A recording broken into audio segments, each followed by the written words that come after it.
Doctor صاحب کیا کہیں گے؟ آغاز کر لیتے ہیں تقاضوں سے. اہل بیت کے تقاضے مختصر ہے کیا؟ نحمدہ و نصلی علی رسولہ الکریم، اما بعد، فاعوذ باللہ من الشیطان الرجیم، بسم اللہ الرحمن الرحیم. بہت خوبصورت ٹاپک، اور ایسا ٹاپک جس کے حوالے سے کسی شاعر نے کہا کہ جب انہیں یاد کر لیا تو صبح مہک مہک اٹھی، جب ان کا غم جگا لیا تو رات مچل مچل گئی. اہل بیت اطہار تو اللہ رب العزت ان کے حوالے سے فرماتا ہے کہ انما یرید اللہ لیذھب عنکم الرجس اہل البیت ویطہرکم تطہیرا.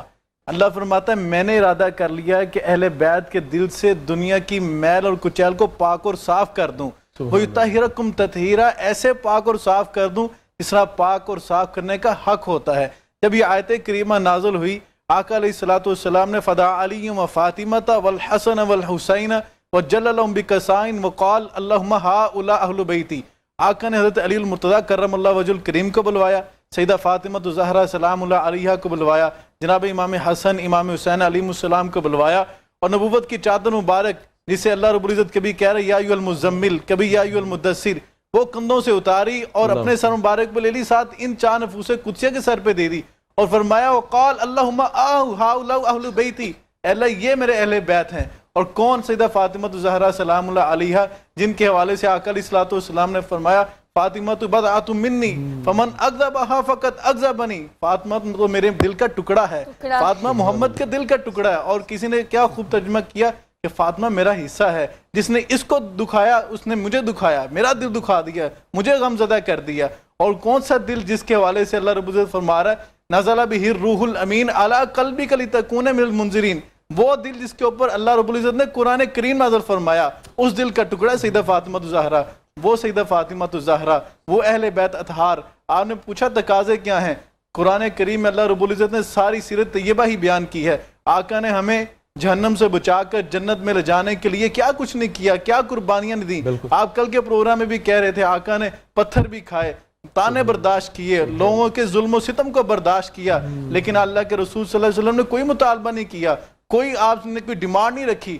لیکن ایک ڈیمانڈ ضرور رکھی اللہ رب العزت کے پیارے حبیب نے، اور اللہ نے خود اعلان کروایا قُلْ لَا أَسْأَلُكُمْ عَلَيْهِ أَجْرًا.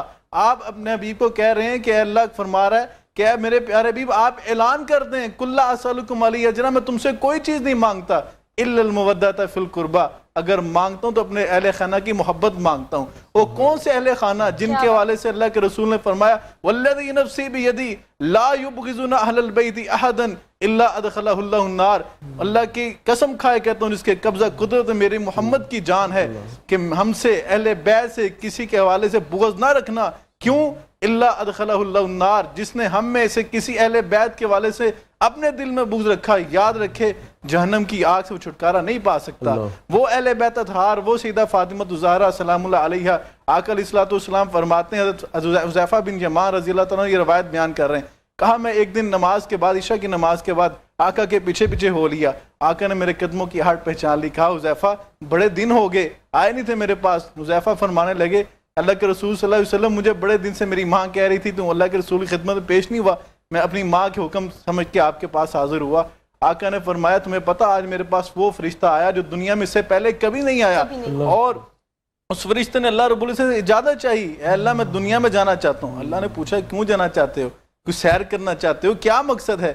کہا صرف آپ کے حبیب کو سلام پیش کرنا چاہتا ہوں. کہا جس کی خدمت میں جا رہے ہو خالی ہاتھ نہ جاؤ، تحفے لیتے جاؤ. کیا تحفے دیے؟ حذیفہ فرماتے ہیں آقا علیہ الصلوۃ والسلام نے فرمایا پہلا تحفہ اس نے مجھے یہ دیا کہ اس نے کہا ان فاطمہ سیدۃ نساء الجنہ، آپ کی بیٹی فاطمہ الزہرا سلام اللہ علیہا رضی اللہ تعالیٰ عنہ جنت میں جائیں گی، اور اس شان سے جائیں گی، اس پروٹوکول سے جائیں گی کہ ساری جنتی خواتین کی سردار بن کے جائیں گی.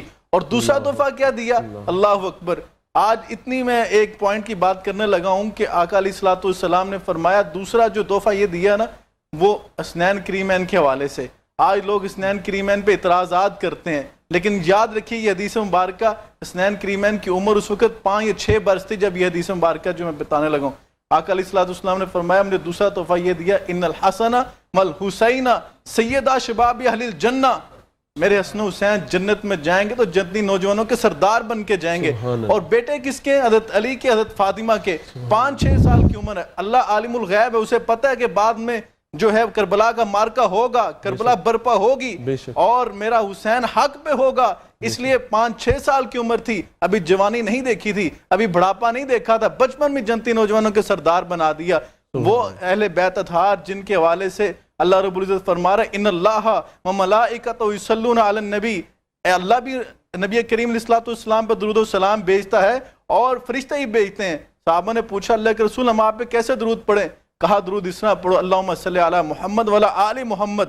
یاد رکھیے جس نماز میں سیدہ فاطمہ پر درود نہیں پڑھا جاتا وہ نماز قبول نہیں ہوتی، جس دعا میں سیدہ فاطمہ پر درود نہیں پڑھا جاتا وہ دعا قبول نہیں ہوتی، جس نکاح میں سیدہ فاطمہ پر درود نہ پڑھا جائے وہ نکاح نہیں ہوتا، جس جنازے میں سیدہ فاطمہ پر درود نہ پڑھا جائے وہ نکاح نہیں ہوتا، جنازہ نہیں ہوتا۔